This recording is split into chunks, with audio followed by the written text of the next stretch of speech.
And welcome in, everybody, to the Inside Edge Network. I am Eli Moon. To my right, your left is Chad Bryan, and you guys are probably familiar at this point with seeing me and Chad, and that's a good thing. That's a very good thing. Thank you for tuning back in here to the Inside Edge Network as we continue our Cleveland Browns head coaching search. Our continued coverage of that. And Chad, well, I wish I had some more news for you. We don't really. We know that Anthony Lynn's not seeming to be in the final three. Kind of feels like American Idol. Where you vote and you get your top three. And I thought he did enough with that Rolling Stones song. I thought he might have been in, but he apparently did not. So yeah, apparently he cannot get any satisfaction. I got a fun fact for you here before we get into all this. So at Disney, right, they do like this American. I don't know if they still do, but they do this American Idol like vote. And get to the finale of the day, and then you get a golden ticket to go win. Go try to get on American Idol. My sister did that when we were at Disney. My sister doesn't really sing anymore, but she did that. They loved her, except for the fact that she wasn't old enough to be in the competition, and they told her that she wasn't allowed to be part of it. Yeah, that's still really impressive. That's impressive, though. Very impressive. She's saying, "Isn't she lovely?" by Stevie Wonder. That's awesome. I'll have to. I know. I'll have to have Papa Moon tell the story one time on Real Talk with Papa Moon. But crazy. Oh, that's cool, man. That's really cool. But I mean, I just don't understand with the Browns. I mean, we sat here and talked about it earlier. We had Robert Zicki from the main event here on the Inside Edge Network talking with us and kind of just figuring out the same thing together. Like, what are the Browns ultimately going to do? So we'll talk about that. But I guess. Are you surprised? I asked you earlier that at 3:00, were you surprised at no announcement? You said, kinda. I mean, and now there shouldn't be. And here we are at 10:00 Eastern time, and there's still rumors that there might be an announcement still. Chad, how do you feel? Are you surprised now that there's no announcement still?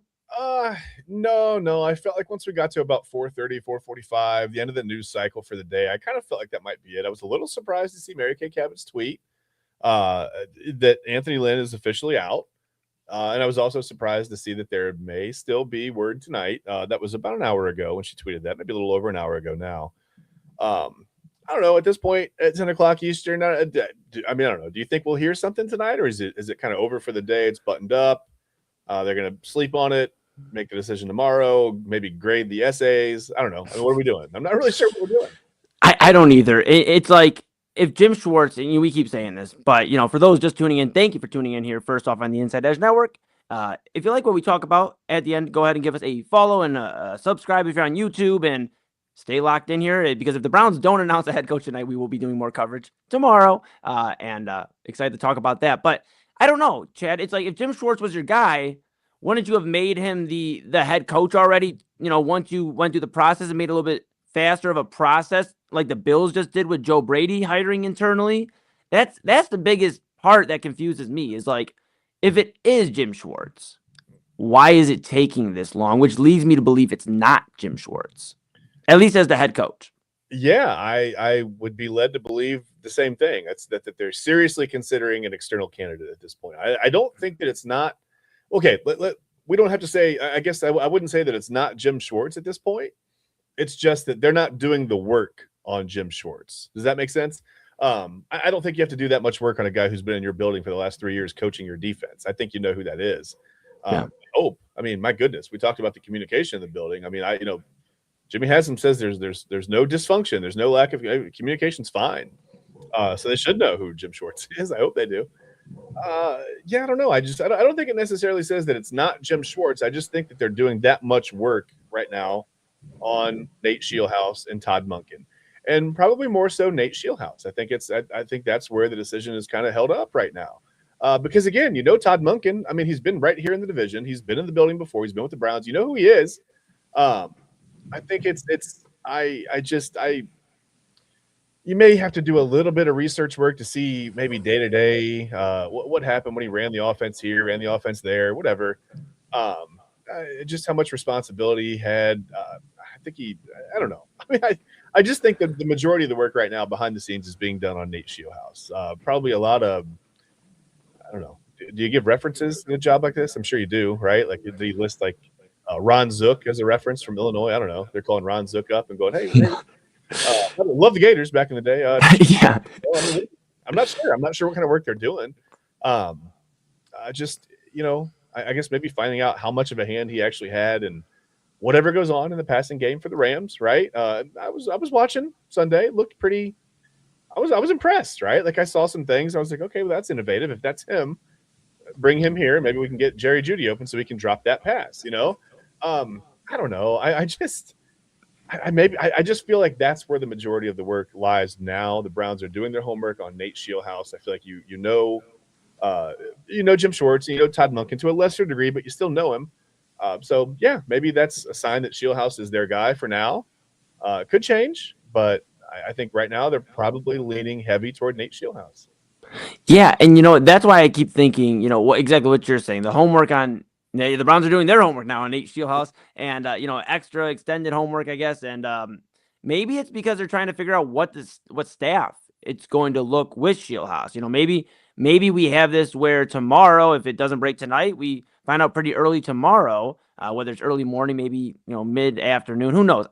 This is just my speculation that it could be Shieldhouse, and then they also announce, hey, at DC it could be Jim Schwartz. At OC, who knows?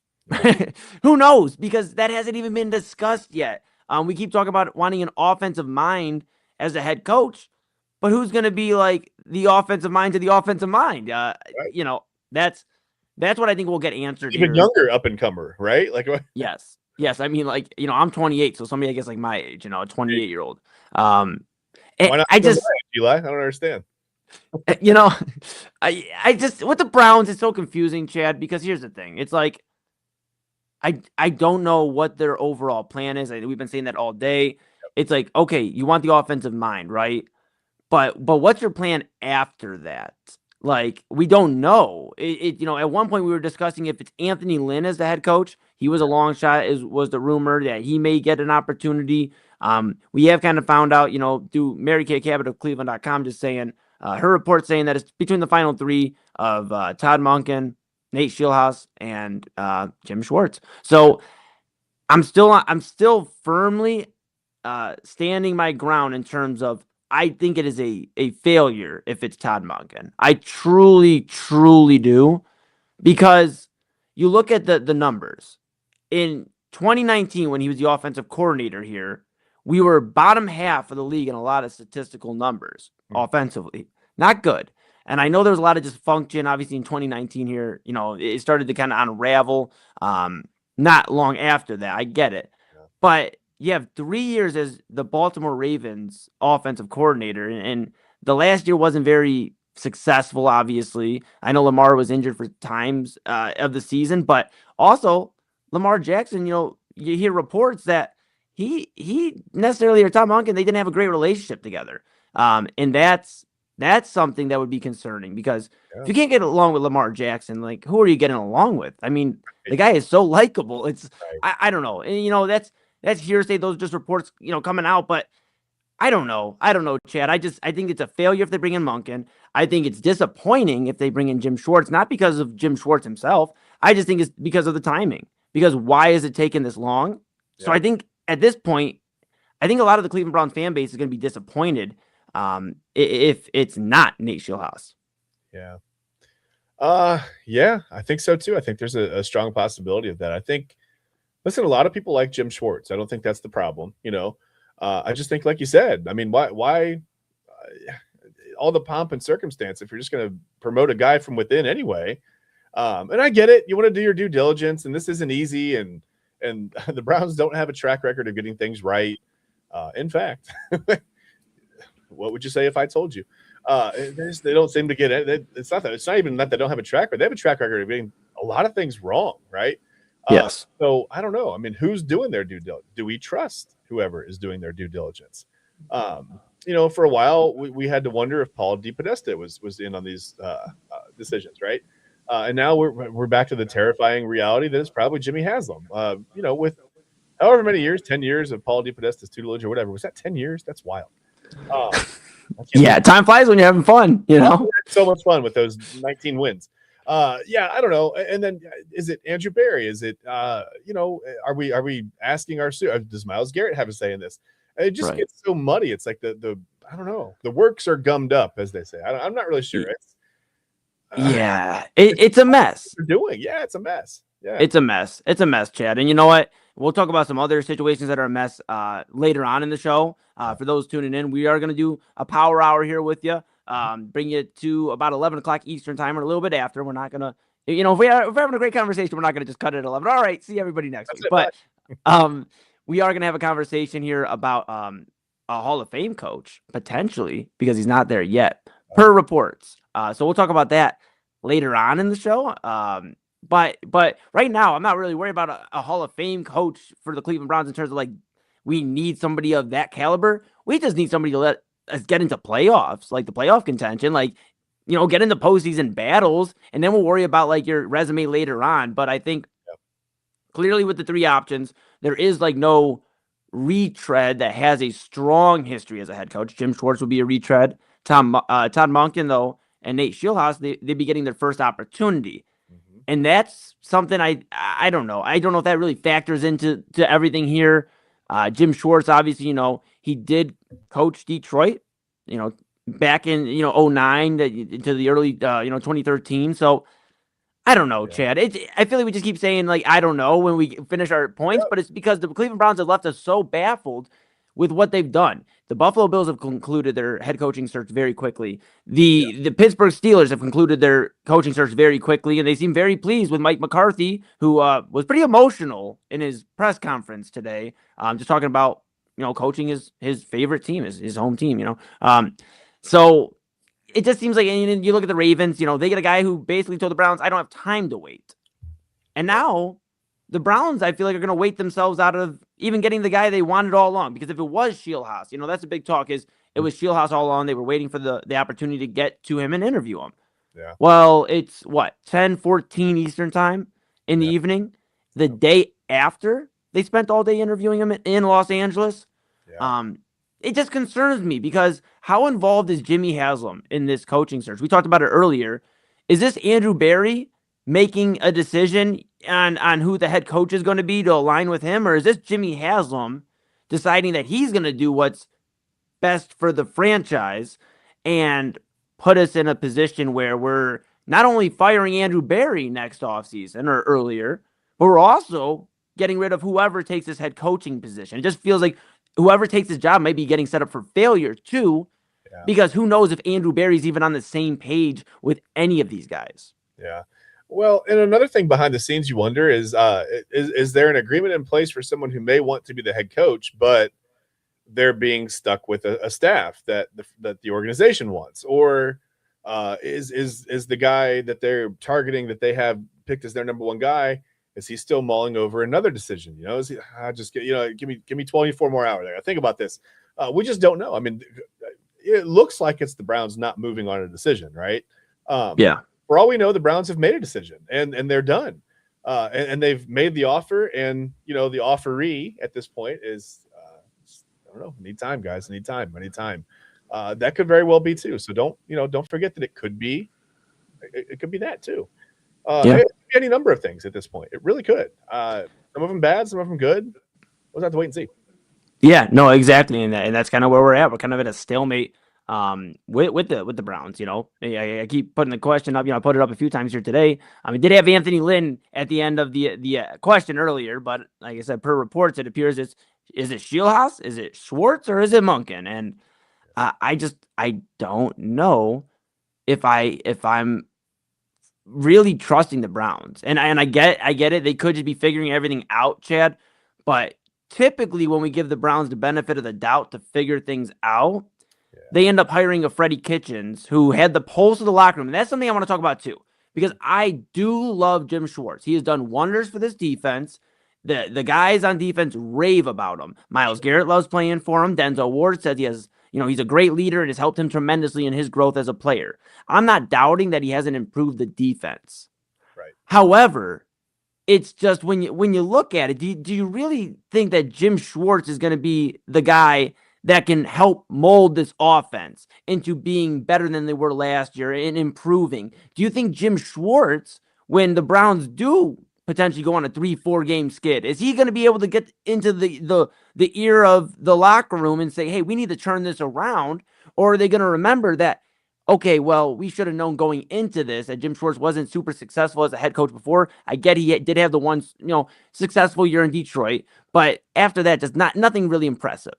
So if you're the Cleveland Browns, you don't want to make another Freddie Kitchens mistake, is all I'm saying. And I think it's really important that they get this hire right. We watched a clip, and I think what we'll do is we'll play it in between our little intermission here. We'll play that clip that we played earlier today per ESPN, and just kind of going over the bridge coach. And I think the more I've thought about that, I hate that. Yeah. I think I hate that, Chad. Yeah. There is no such thing as a bridge coach. Oh, go ahead. Yeah, I don't know. I lost you for a second on my end here. I don't know if you're I was just saying there's no such thing as a bridge coach, Chad. It's like you got to believe in the franchise and in somebody to lead the franchise moving forward. There is no just get us 2 to 3 years. I truly, as much as we talked about earlier, Mike McCarthy really may not last super long in Pittsburgh. I don't think the Steelers went into that hire going, well, we just hope Mike McCarthy makes it 3 to 4 years and we can get the next guy. In their plan, Mike McCarthy can at least make another 10, 12-year run, and they're not worrying about this for the next decade. I don't understand. I don't like the idea of a bridge coach because, okay, maybe in some cases it works. I can't really think of a great example. Maybe if you've got a guy who's been on staff. I sound like you got a guy here. If you got a coach who's been on staff for a while, and he's going to retire, and he's at the end of his contract. He's got 3 years left, 2 years left, whatever. Maybe a bridge coach makes sense there. It's like you've got a guy that you've got a guy. Keep doing that. There's a guy in the league somewhere that you've got your eye on, and then you can watch how he develops for a couple of years while you have your trusted guy be the coach, right? But in this case, I don't like it because what do you do with Jim Schwartz after when he gets to the other side of the bridge?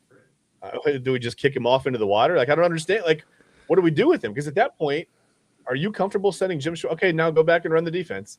I mean, what's going to keep him from just saying, kick rocks, I'm out of here. I'm going to go somewhere else and run their defense, or I've got another head coach opportunity or whatever. Because if he does do well here for 2 or 3 seasons, I would think that even he'll be 65 or so, but he would at least be in demand because I think there would be that air of mystery. Like, how did you fix the Cleveland Browns? Like, what in the world did you do? Yeah, no, exactly. So I think there would be just a natural, attraction to him from franchises looking for a coach. Yeah, I just don't know what you do with him afterwards. I don't like the idea for us in this situation because I don't know what you do with him when he's done. When the 2 or 3 years are up, where's he go? Yeah, unless he's playing. They know that. I have no idea. Yeah, I don't know, Chad. It's a mess, man. Ultimately, when you look at it, it's the idea just is something that maybe a successful franchise can do. The Steelers could get away with this if they look back and Mike McCarthy only goes 3 to 4 years, but they have some success in the playoffs, start getting closer to the Super Bowl than they have been in the last decade. Yeah. Then you know what? Nobody's going to really say too much as long as the Steelers nail the next, 15 to 20 year head coach for the franchise. The Cleveland Browns, however, cannot be the smartest guys in the room. They can't try to be the smartest guys in the room. I'd love it if they were, but they can't try to be. Yeah. And like the idea of a bridge coach is for a successful franchise to get to the next era. We need somebody that's going to create an era, and we haven't done that.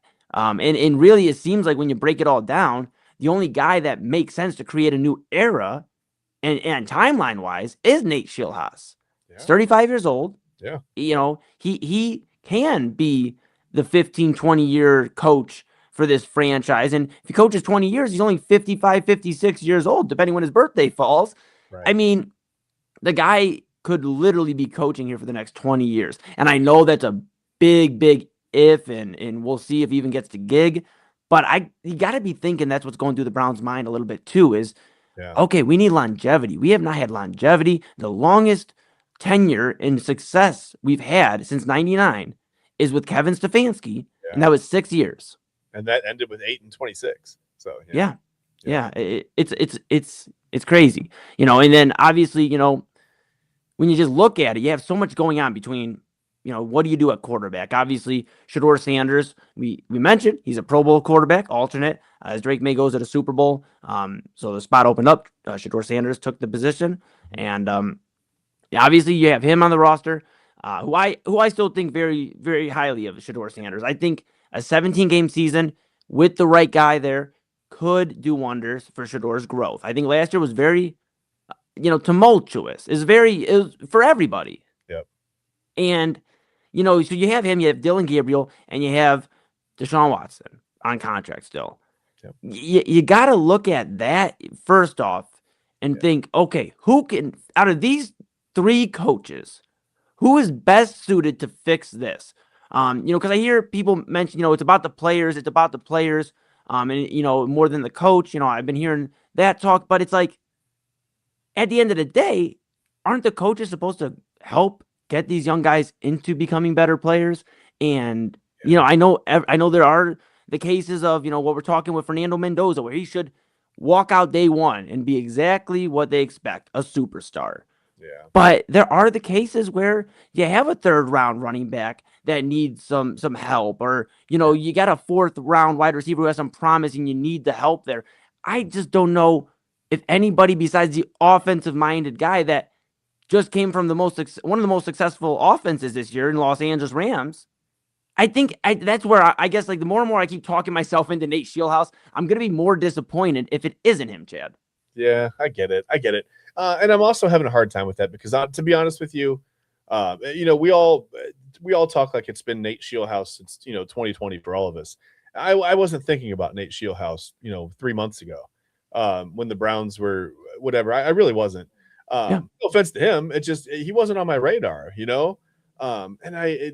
were just starting the talks, I guess, on the show, on the Sunday preview show. It's like, okay, if Kevin Stefanski is gone, if he's fired, who should be the guy? Who is it?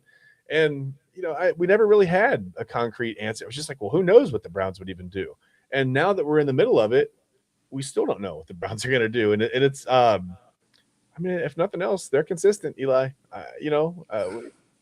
The stuff that gets leaked is really not useful. In fact, I think sometimes it's almost harmful, right? Like the personality tests and the whatever. If that's true, first of all, we've talked. I don't know what that is. What do you? You gonna? I don't know. And what's the purpose? Yeah. What to say about it? It's just so weird. And who knows? Maybe other franchises do it, but it just doesn't get leaked. I don't know. Maybe the Browns aren't that weird for it, but it feels weird, right? It feels like everyone's talking about it like it's weird. It feels like most franchises probably don't do that, right? I started thinking about, well, how do you go about interviewing a candidate for head coach? I mean, what do you say? When can you work? Okay, first shift, Monday through Friday. You got to work a Saturday. Like, what do you do? It's not like your normal job interview. So what do you say? Yeah. If I have any strengths, it's that I'm too humble. I'm too hard of a worker, John. Like, what? I don't know how those interviews go. I have no bearing on that. So I just don't know what's weird, what's normal, what's different, what's new. I just know the Browns, it feels like they're dragging their feet. It feels like the longer they think about it, the more they're going to overthink it, to me.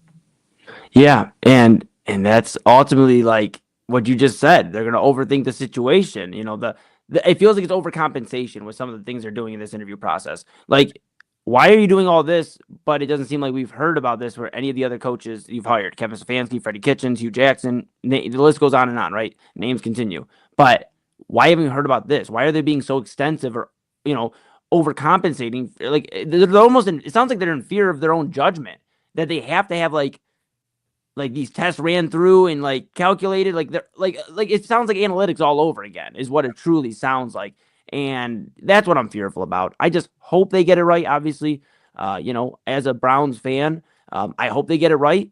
But we've seen this story before. We've seen it where they just continue to think they're the smartest guys in the room, and that's how Baltimore gets Jesse Minter. That's how Joe Brady elevates to the Buffalo head coaching position, and that's how you miss out on all the guys you were looking for. Grant Udinski goes back to Jacksonville, and I get they gave him a pay raise, but I'd imagine the head coaching position for the Cleveland Browns has got to be close, if not more than the Jacksonville OC position. Yeah. So that speaks volumes, I feel like, in a way, too. And I know there's a bunch of reports of, he didn't think he was getting the job. Well, here we are a day later, and there's 3 candidates, and I don't know if any of them even know at this point if they got the job. Who knows? So we'll Who see. knows? Yep. We'll see. That is your Browns update as of right now. It's Shieldhouse, Oh yeah. Monken, or Schwartz, And like I said, we'll continue to break this down here on the Inside Edge Network. Make sure you follow us on the Inside Edge Net. If you're tuning in right now on Twitter or X, go ahead and give that follow button. YouTube, give the subscribe button so you know when we go live. Hit that bell. And if you have a comment on who you think the Browns head coach should be, or any NFL Or head should coaching, or shouldn't be, exactly, or any NFL head coaching carousel moves, anything you feel, anything you feel strongly about NFL related right now. We're talking a lot of football tonight. So go ahead and send some thoughts in the comments. We'll post it on the screen and we'll address it. So yeah, with that being said, Chad, what if I told you that there's 3 NFL head coaches that are first ballot Hall of Famers, and that there could have been a 4th this year, but the list will remain at 3. Would you be shocked if I told you that name that could have been on the list is New England Patriots legendary coach Bill Belichick?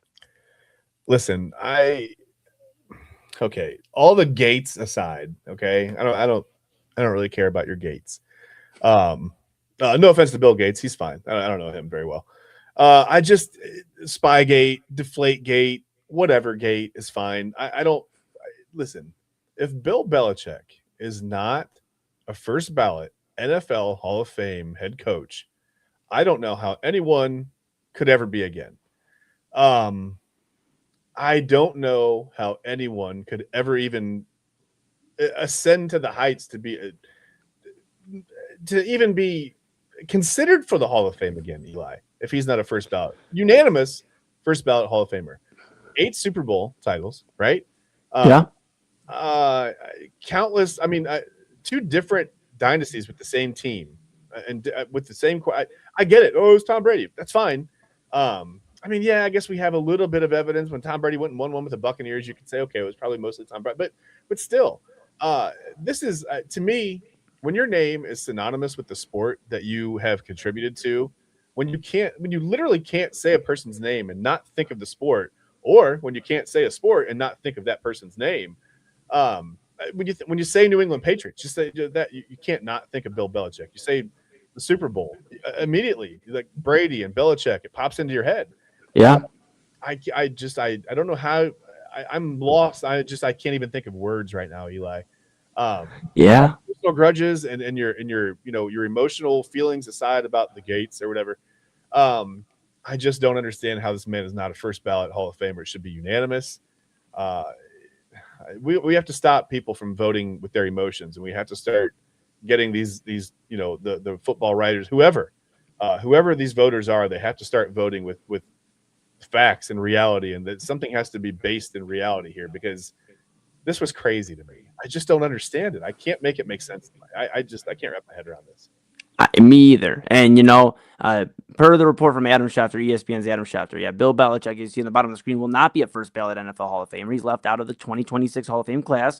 Now, we'll find out officially during the NFL awards show, but we're going to find out who the finalists are. And obviously, Bill Belichick, per Adam Schefter's report, isn't going to be on that list.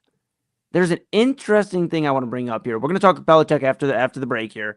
We are still going to, as said, we're still going to play that Browns video from ESPN. We played it this morning, or afternoon, rather. It's been a long day, everybody. But we don't know what's going on. But we are going to play that clip from ESPN and Evan Cohen. So we're going to play that. But I do want to leave you with this before we get the break. Bill Belichick, right? Not a first ballot Hall of Famer. There's 3 coaches. And I want everybody to if you think you know who it is, put it in the comments. There's 3 coaches that are first ballot Hall of Famers. Don't Google it either. Don't cheat. And don't Google it. Yeah, come on. Stay tuned in here and just comment away. It's all right. I didn't know one of them. It's okay. I had to research. But I was gonna say there's no wrong answers. There are wrong answers, but we're not gonna make fun of you if you don't. Exactly. You know what? Exactly. But the crazy thing is, and I want to talk about this a little bit more after the break. Robert Kraft is in this same Hall of Fame eligibility class, and we'll find out. We haven't heard if he got enough votes, but we'll find out if the Patriots owner is going to be a Hall of Famer. And I think it would be so crazy the same year that Bill Belichick didn't get in, that the guy who has seemed to become his nemesis after their success together does get in. That'd be nuts. You know how billionaires are, Eli? Did he massage the system? Uh-oh. Oh, oh, I think oof. it's 10. Well, with that being said, we're going to talk more Bill Belichick, Robert Kraft, Go back. and yes, we will reveal the 3 NFL head coaches that are first ballot Hall of Famers. May shock some of you, may not, but we'll get back after that. This is going to be a clip from ESPN's Evan Cohen talking this, recently here in the last few days about the Browns and the bridge coach, and if they may accidentally mess this up into where they get it right. No, it sounds kind of crazy, Chad, and everybody out there listening, but listen to Evan Cohen, and he'll go ahead and go over this with you. And we'll be back after the break talking more Belichick, Kraft, Hall of Fame, and we'll probably wrap up with some more Cleveland Browns talk because they're driving us crazy. See you guys in a bit.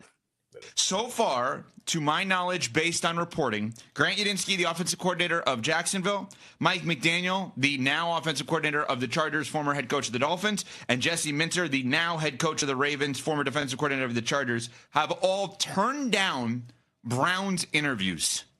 So let's start with the Cleveland Browns. Do you believe they're going to screw this all up because nobody seems to want this job?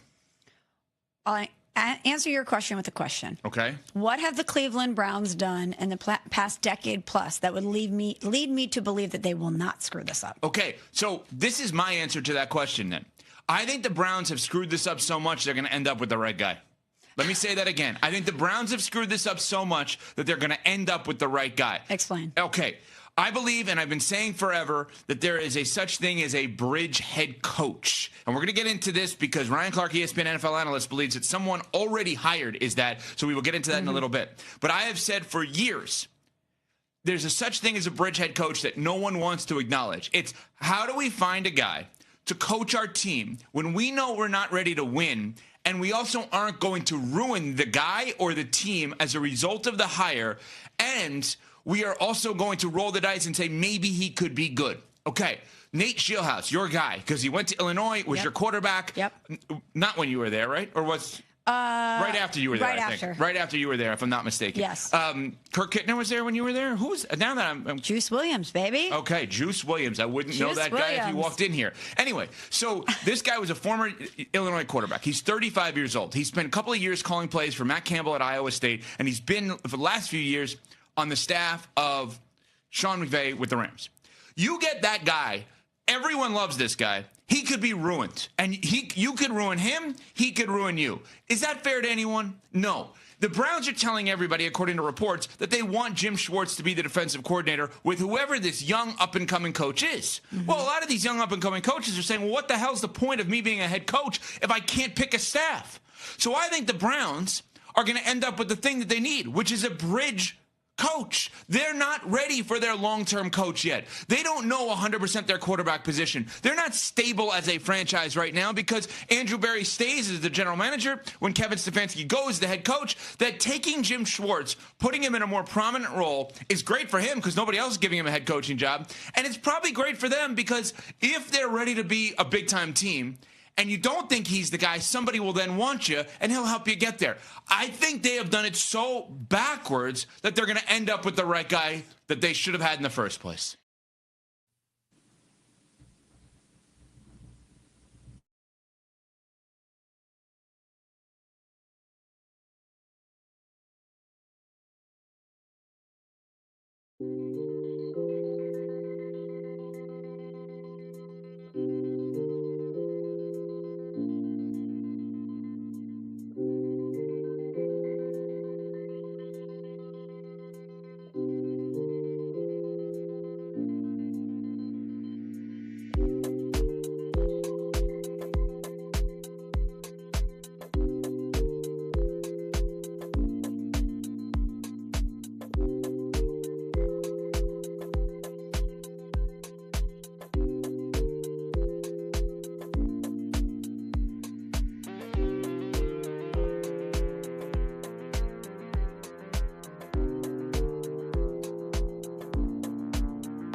And welcome back, everybody, to the Inside Edge Network. To my right, your left is Chad Bryan. I am Eli Moon. We've been with you here the last few days. Last night, going over a recap of the Cleveland Browns head coaching search. And we are still waiting for them to announce their next head coach. It seems to be between Los Angeles Rams passing game coordinator Nate Scheelhaase, the current Cleveland Browns defensive coordinator Jim Schwartz, and former Baltimore Ravens offensive coordinator Todd Monken. So, yeah, a lot to be discussed there. Again, if there isn't a head coach announcement here in the next 20 minutes or so, before we conclude this power hour of the Inside Edge Network coverage of the Browns search for their head coach, we'll be back with you tomorrow, Chad and I, and we might even have some more friends from the Inside Edge Network join us as well. So stay tuned there. But Chad, I got a bone to pick, and we kind of talked about it before the break. For those just tuning in, there was a report that came out earlier today, really about mid-afternoon, right after we got off the air, dang near earlier today. Yeah. And it was about Bill Belichick. And usually when, you hear Bill Belichick, you think of like, okay, he's a 6-time head coach, Super Bowl champion. He's won 2 Super Bowls as an assistant. He even spent some time here in Cleveland and had us doing pretty well for a moment before all that stuff happened. And the Browns didn't get to play in Cleveland for a little bit. Just a lot of success. And you think of football, you think of the NFL, you think of Bill Belichick when you think of coaches. So I was shocked, and when I texted you about this, you seemed equally as shocked that Adam Schefter, ESPN's Adam Schefter, reported that Bill Belichick will not be a first ballot NFL Hall of Famer. He's left out of the 2026 Hall of Fame class. He needed 40 out of 50 votes. He needed 80%. That's the qualification. So at least 11 voters deemed him not worthy of being a first ballot Hall of Famer. There's a lot of stuff, a lot of smoke, kind of rising around this whole thing. Was there, a plan to keep him out of the Hall of Fame? It seems odd that Robert Kraft is a semifinalist and he may be, be a Hall of Famer before Bill Belichick. It's a lot to unpack. I guess like you talked about a little bit before the break. I do have a trivia question that I will announce here a little bit later, but we just more on Bill Belichick. I just think it's crazy that we're living in a world where Bill Belichick may not be or isn't a first ballot Hall of Famer. So what does that mean for Tom Brady? I've seen that asked on Twitter. I've seen, also throughout social media, just, various people asking the question, is Tom Brady, I want to give Dale Whitten actually like credit on that. Dale Von Whitten. I saw that from him. That's where I first saw from on Twitter. Him saying, well, this means Tom Brady can't be a first ballot Hall of Famer, right? By these metrics, he was also involved in Spygate and Deflategate. He was a quarterback that won those Super Bowls, and so if that's what that means, then none of them, then Brady, Kraft, or Belichick, which sounds silly to say. So it's even crazier when we're talking a world where Kraft could get in this year. Brady's undoubtedly a first ballot Hall of Famer. So it's just crazy to think that the same sentence could have been said for Bill Belichick. He's undoubtedly a first ballot Hall of Famer, but he's not, Chad. He's not. I am confused, Eli. I just don't understand. Like you said, I just don't understand how we live in a world where someone who dominated the sport to the tune of, 8 total Super Bowl championships and just 2 different runs with the Patriots at different times where, where they were completely dominant, just about almost as dominant as you can be. I mean, as dominant as anything we've ever seen, really. I don't understand how he is not a first ballot Hall of Famer. I just can't make it make sense. I get the personal grudges, but none of this stuff should be active when we're talking about voting for the Hall of Fame, right? Like, this can't be billionaires infighting and being jealous of each other and whatever, right? It's not that. This is I don't know who votes on these things. We saw Bill Polian allegedly as a voter. Do we have names? I mean, we don't have names of the people who specifically didn't vote him in, but who's on the list? I mean, can we find that list of voters? Can we try to narrow down? Like, can we sleuth it? Can we put it out on the internet? You know what I mean? Like, people are like, oh, okay, well, this connection, 6 degrees of separation here means this guy didn't vote for. I'm sure we can find that out, but I just don't understand. I what else? What else could Belichick have done? And I get some people say, well, don't cheat. Well, I mean, how much of that is proven to have really affected anything? I mean, I don't know. I'm lost on it. I guess I understand the Spygate. I'm not sure I understand the Deflategate part of it so much. I mean, that really had nothing to do with Belichick, right? Was he in on that? I mean, was he over there deflating the balls under the tent? Like, I don't know if that was him. I like sucking the air out of him. Here we go. You know what I mean? We're on to them. I mean, it wasn't happening. I don't know. I just don't get how. Whatever. I don't know, Eli. I mean, what do you think happened? Is it a personal grudge? Is it a business type of grudge? I mean, what is it? I mean, is it jealousy? What are we doing? It's hard to tell, Chad, right? It's hard to tell, but there have been reports coming out from multiple sources per ESPN. I'm actually reading, an article I have here pulled up from Mike Florio of Pro Football Talk, he's summarizing from ESPN. Matt Verderam, I hope I did not botch that, but he's of SportsIllustrated.com, SI.com. I want to give him credit because he did give Bill Polian a call because there was rumors going around that Bill Polian had influenced he was formerly with the Bills and the Colts. He influenced voters to not vote in Bill Belichick because of the things we're talking about, Spygate and Deflategate. Bill Polian told SI.com, told ESPN.com that he heard a couple of other voters float that idea. But he also mentioned, I was shocked to learn Bill didn't get in. He deserves to be in the Hall of Fame. But there's also in quotations here from Pro Football Talk, the headline is Bill Polian tells ESPN he can't recall with 100% certainty, the quote being with 100% certainty, whether he voted for Belichick. Which, if you can't recall, if you just voted for this recent Hall of Fame class, that just seems very, very odd to me. Now, listen, he's not going to pass the Browns personality test. We know that. He can't fill in the circles and remember what he's doing. He's not going to pass that test. Yeah, I mean, my goodness. But it's just, when you look at this, it just seems fishy. And that's kind of like the vibe I get. It feels odd that Bill Polian can't 100% remember, but somehow 11 voters, just by their own doing, decided that Bill Belichick wasn't worthy of a first ballot Hall of Fame vote. It makes no sense. I mean, we talked about it in baseball, and I get it's a little different with Pete Rose. Like the situation's different. What he got in trouble for was completely different than what Bill Belichick and Tom Brady and Robert Kraft and the Patriots organization, because they were all part of it, not just Bill Belichick. Yep. But it was a little different. But there was many people yelling that, like, if Pete Rose is in the Hall of Fame regardless, I can understand that first ballot. You got to, okay, betting on the game. Right. We're talking about it now in 2026, even more, more relevant than ever. But it's not a good look. So maybe you don't get him in the first, year or whatever, maybe 5 years. But Pete Rose, isn't here to celebrate a Hall of Fame induction. Yeah. And he's one of the greatest players of MLB history. And when we look back 10, 15, 20 years from now, and this is going to be a fact that Bill Belichick surely has to be on the second, his second ballot, he's got to be in. But the fact that he's on a first ballot Hall of Famer, is just crazy. And, it makes me think, receiver wise, like wide receiver, because this isn't the first time it seems odd that a guy didn't get in first ballot when he clearly should have. Obviously Bill Belichick's resume is stronger than anybody else that's been robbed of this. But look at Terrell Owens.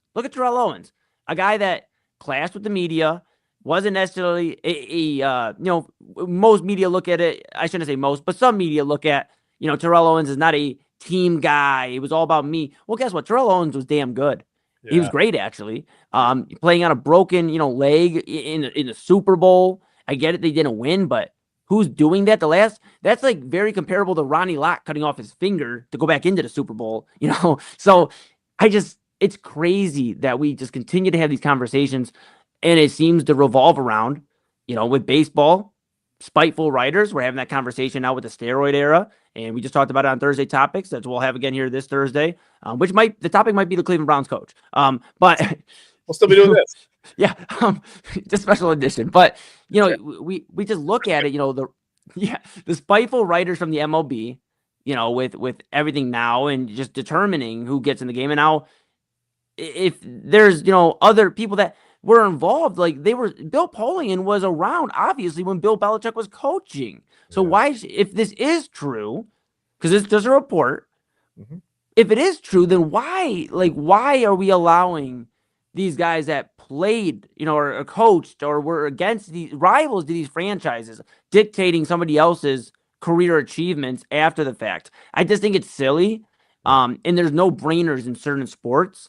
Bill Belichick's a no-brainer that he could have been put in the Hall of Fame with 3-4 years left on his coaching career with the Patriots. Yeah. Certain things in sports, like you said, are just so easy that you don't overthink it.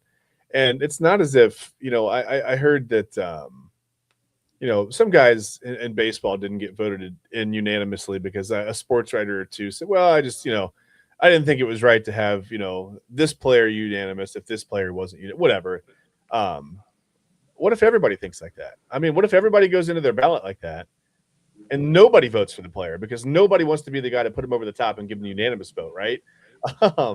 Same kind of dangerous mindset, right? Like, well, I'm not going to vote for him because everybody else will. It'll be fine, whatever. Or, I'm not going to vote for him because of these weird things. Like I've said, and I'll keep saying it until, people stop asking me. If you don't want to hear it, Eli, don't ask me. It's not the hall of really great guys who did everything the right way and never made anybody mad. Listen, Bill Belichick doesn't have the warmest, fuzziest personality, right? He's out there with the hoodies, with the cut-off sleeves, grumbling at everybody. I mean, I'm sure that's off-putting to some people. Maybe to some other people, it's a little bit endearing. I mean, the guy's just focused on his job, right? He's not trying to, no offense, media, but he's not worried about how you feel. He's trying to win football games. I don't know. He doesn't have to have the warmest, fuzziest personality, really. But then look what that does. Now, in the end, here he is. A clear, I don't care what the ballots say. He's a clear first ballot Hall of Famer, but he's not in the first time around because of who knows? Could be because of the personality. Could be because of the cutoff sleeves. We don't know.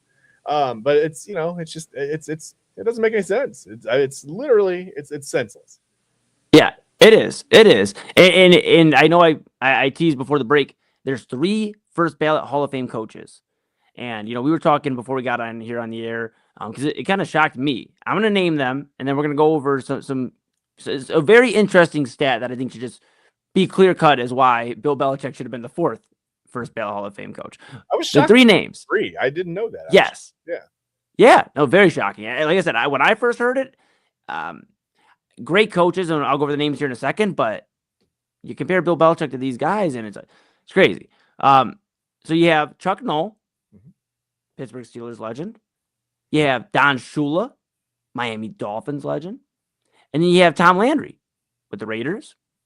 So you have those 3 coaches as first ballot NFL Hall of Famers, which I don't think would be an issue if Bill Belichick had joined that list. I don't think anybody would really be mad about Don Shula or Tom Landry or Chuck Noll being those other 3 names. However, Chad, I did some dive, and I just really wanted one stat out of all of them, right? Because when you measure a coach, they can't win MVP, they can't win most improved or anything like that.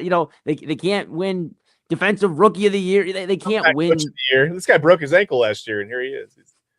Yeah, exactly. They can't win these awards, but what they can win is a Super Bowl. And I did some diving, right? All right.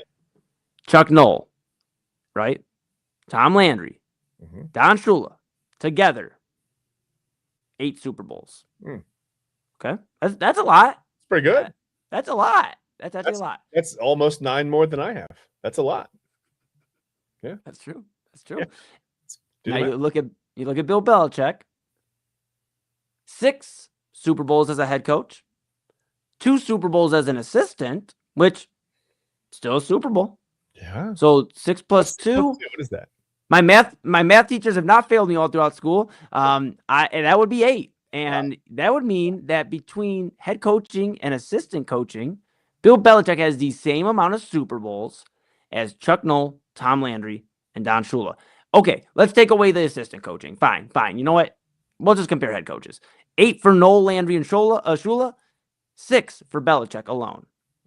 That is the most clear as day stat that should tell you how crazy it is that he is not there. And I mean, anybody that disagrees just must not have been around during that time, because Bill Belichick struck fear into opponents.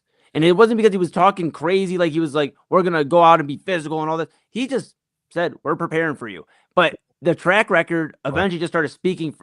Started speaking for itself. And you got worried. Like fans got worried. Fans of teams got worried. Teams themselves got worried when Bill Belichick, Tom Brady, and the Patriots strolled into town. Yeah. No matter it was the early Brady years, whether it was middle Brady years, or even at the end of his Patriots run. Yeah. Belichick had that team rocking and rolling. And I know the big talk after Brady left New England was maybe it was Brady all along. And you know what? I think that really discredits Belichick because Brady is a great quarterback. Yeah. But Belichick is still a great mind. And I know the last few years in New England weren't pretty, and that's why they moved on. And that's why it seems like some dysfunction that came out, obviously, between Robert Kraft and Bill Belichick. Yeah. But the big thing here, Chad, is Bill Belichick has had success almost everywhere he went for an extended period of time. He's hoisted the Lombardi Trophy more times than any other coach. Yeah. Yep. And that's just it's crazy because anybody watching that era of Patriots football knows how important that history, that era Yeah. of the NFL is. Yeah. I mean, that's yeah. Yeah. I don't get it, Chad. And we even have we have a viewer here chiming in, the Super Brothers, and he said, or they said rather, Belichick brought fear for almost 40 years as a head coach and DC. Yeah. And the Super Brothers, we agree with you. We agree with you. Absolutely. Yep. That is someone who not only, I mean, just the way Bill Belichick did everything about him absolutely transcended the game. Like he's you can't have more of an impact on a sport than Bill Belichick had on football. I don't get this, man. I don't understand it. I understand holding a grudge against someone, but to the point where you're withholding accolades that are clearly deserved. I mean, that's so petty and so unnecessary. This was such a no-brainer. And much like the Browns with their possible head coach search, they maybe messed it up. You know what I mean? Yeah. Like, I don't get it. Very, very possible. Very, very possible. And the Super Brothers did chime in. We got to share this one here too. They said, "Do you think the voters are just jealous of his girlfriend?" Hey. Well, you know what? We can't speculate on that one, Super Brothers. But I texted you earlier, Eli, and I said, listen, some of these billionaires, right? They've got to be jealous of each other. That's what drives the need for more, right? I don't want to say greed, but that need for more. It's like, I've got to have more than you. You've got 3 Bentleys. I need 4. Whatever. You've got a private plane. I want a bigger private plane. With a chef or whatever. I feel like there's that little bit of like, you've got this. I want it. I want more. I want to one up you. What better way to one up a guy than make sure he doesn't get to the Hall of Fame as first ballot, right? Yeah, and I definitely think the Jordan Hudson, the conversation between his girlfriend or whatever. I don't know if that's it. I think people just truly don't like Bill Belichick. The media didn't like him. A lot of people that went against him, like Bill Polian, we mentioned his name, didn't like him. I think that's really the big thing. And we appreciate you chiming in, the Super Brothers. Make sure you go ahead and hit subscribe so you can keep chiming in with us. They did add one more follow-up. I know we're about to get out here in a few moments here, Chad, but they said also the Super Brothers, also all the Hall of Fame ballots for all sports need to be changed to a yes-no format as opposed to just putting a name down. So Fair. maybe some change on the ballot. Thank you again, Super Brothers. What if we just put stats up? What if we just put numbers up? I mean, you're going to know who some guys are. It's going to be so obvious, but yeah, I mean, there are just some numbers you couldn't see on a paper and vote against, right? I mean, how do you? Yeah. You should lose your vote. It's unbelievable. Whatever. Yeah, it's crazy. It's crazy. I mean, we could talk about this on Thursday. It still won't make any sense. We could talk about this 3 months from now. It won't make any sense. Never. It just won't make sense. I won't even believe it when they say it. Like when they announce at the NFL award show that like, here's the final, or the finalists. Here's your Hall of Fame. Where's Bill Belichick? Just crazy. And it does make me think, like, truly. Like I brought up, I've been seeing around here or social media. What does it mean for Tom Brady? Are they going to try to do the same thing to him that they just did to Bill Belichick? Yeah. And, right now, what does this mean for Robert Kraft? We just find out everything the Patriots did, and it's just, it didn't mean anything. I don't get it. But I mean, I guess we'll never understand, and some things aren't, I guess, meant to be understood. And that's surely one of them. So, yeah, want to thank the Super Brothers for chiming in there, giving us some interaction. Thank you. Like I said, come on back. We'll be talking Cleveland Browns coaching search tomorrow in the NFL coaching carousel. So even if you're not a Browns fan, we'll be covering the NFL in great length. And yeah. And I was going to say, Eli, we'll have an idea of whether or not the Browns feel like they may have messed this thing up by when they announce it, right? If it's tomorrow morning during the news cycle, they're going to be proud of it. If it's Friday at 4:30, they're going to be like, we booted it. Let's get it out there, and then we'll go home for the weekend. We'll come back on Monday. Maybe something will happen. It'll blow over. You know what I mean? Like we'll get kind of a feel for that, I think, by when they release it too. Oh, well, the Pro Bowl is this weekend. So maybe the Pro Bowl creates the buzz. Who knows? Maybe. Who knows? Hopes. With that being said, we have been with you for going on about 3 hours here today. We'd love to give you some news on the Cleveland Browns head coach, but we don't have that here for our Cleveland fans out there. But for our NFL fans, we wanted to just obviously go over our thoughts on the Bill Belichick situation as that broke. Like I said, right basically after we got off the air, the report came out. Just crazy. And so we wanted to talk about that here with all of you. And yeah, a lot of people won't say it, but I feel for Patriots fans tonight because they got robbed. Yeah. That's how I feel, Chad. And if yeah, absolutely.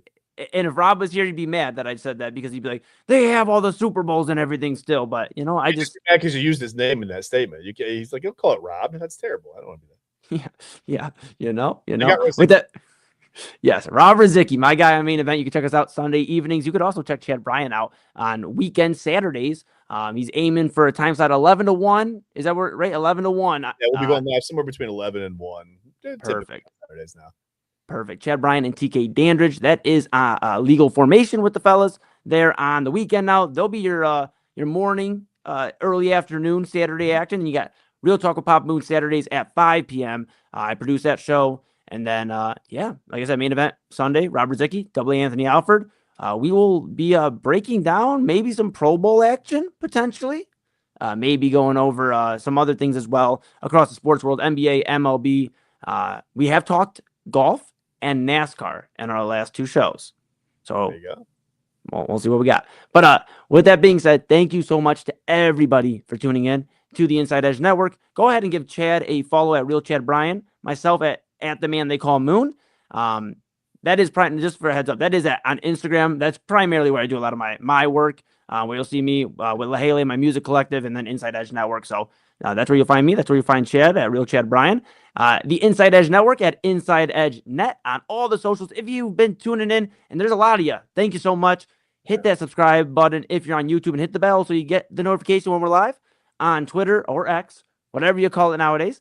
Hit that follow and get alerted when we're live because we're going to be able to give you our thoughts when the Browns have their new head coach. We'll give you our thoughts on everything, sports, entertainment, and just mental health. Everything just very important. We are that source for everything you need. So with that being said, Chad Bryan to my right, your left. I'm Eli Moon. This is the Inside Edge Network. We will go to sleep, and hopefully when we wake up tomorrow, the Cleveland Browns will have a head coach, and we'll make more sense of what the heck just happened for the NFL Hall of Fame class of 2026. What a mess. Chad, any final thoughts? I think like I said, I think we'll get a feel for how the Browns feel about their not just their decision, but just the whole process in general by when they announce it. There's really no rush. If they've got an agreement in place, they can release the new. Nobody's in a hurry to hear from them, at all. We're not waiting with bated breath, sitting here refreshing Mary Kay Cabot's feed every 30 seconds. I said to you earlier, I texted you, I was like, she's an absolute master of engagement because I have refreshed her feed. I don't know how many times just during the show, but over the last 2 hours, probably a couple hundred times. I've given her a couple hundred impressions just on my own. Can we put this last comment up? Sure can. Give me 1 second here. Absolutely. Yeah, back from the Super Brothers one more time, Chad. Go ahead and read that one. Hey, so Chad's final thoughts are kids need to go back to school. Finally tomorrow. No snow day. Sorry, kids. It's gonna be cold, but you gotta bundle up. Wear the hat, wear the gloves, whatever. You got to get to school tomorrow. I'm probably just gonna nap all day. Set my alarm for. Eli, call me if the Browns say something. I'll come in here looking groggy, and we'll talk about. I don't know. I'll probably mess up his name, like Nate Shield Schwartz or something. Who knows what will happen? My goodness. Tomorrow, we'll see. We will see. Absolutely. Once again, that is Chad Bryan. I'm Eli Moon. We're going to get some rest. We'll be back with you tomorrow. Stay tapped into the Inside Edge Network. Stay tuned in. Inside Edge Net on all socials. Your source for everything. Inside Edge Network, Chad, Bryan, Eli Moon. Thank you.